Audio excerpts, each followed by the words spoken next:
Genesis chapter 42. When Jacob learned that there was grain in Egypt, he said to his sons, "Why do you just keep looking at each other?" He continued, "I have heard that there is grain in Egypt. Go down there and buy some for us, so that we may live and not die." Then 10 of Joseph's brothers went down to buy grain from Egypt. But Jacob did not send Benjamin, Joseph's brother, with the others, because he was afraid that harm might come to him.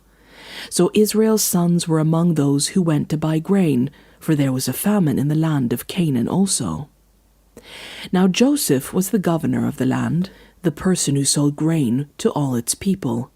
So when Joseph's brothers arrived, they bowed down to him with their faces to the ground. As soon as Joseph saw his brothers, he recognized them. But he pretended to be a stranger and spoke harshly to them. "Where do you come from?" he asked. "From the land of Canaan," they replied, "to buy food." Although Joseph recognized his brothers, they did not recognize him.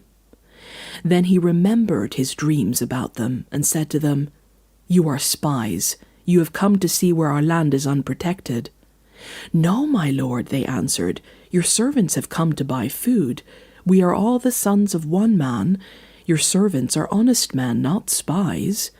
"No," he said to them, "you have come to see where our land is unprotected."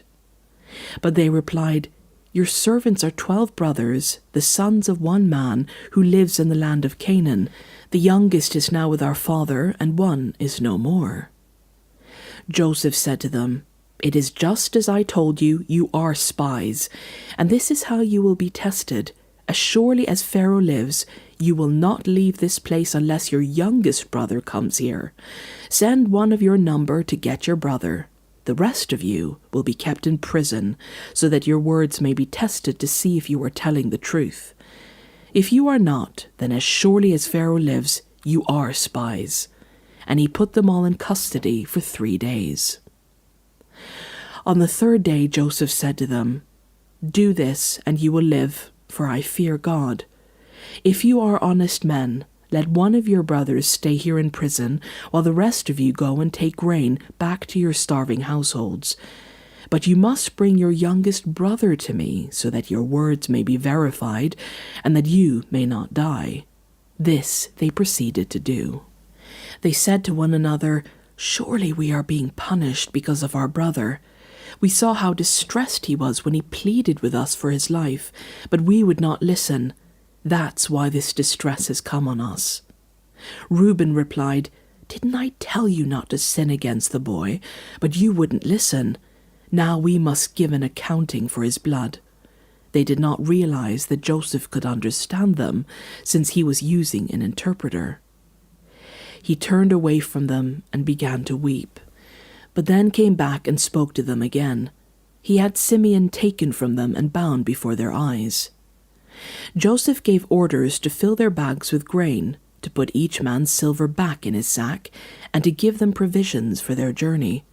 After this was done for them, they loaded their grain on their donkeys and left. At the place where they stopped for the night, one of them opened his sack to get feed for his donkey, and he saw his silver in the mouth of his sack. "My silver has been returned," he said to his brothers. "Here is my sack." Their hearts sank, and they turned to each other trembling and said, "What is this that God has done to us?" When they came to their father Jacob in the land of Canaan, they told him all that had happened to them.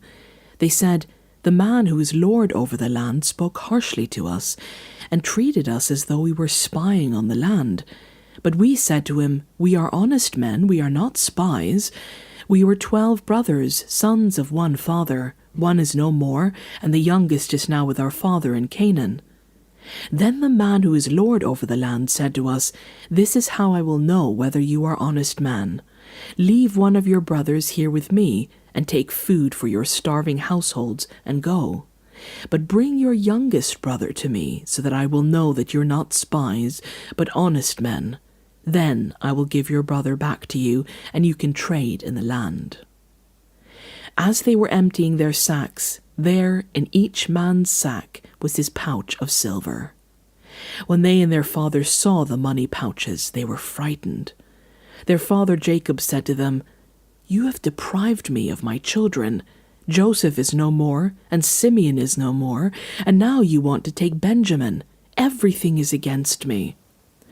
Then Reuben said to his father, "You may put both of my sons to death if I do not bring him back to you.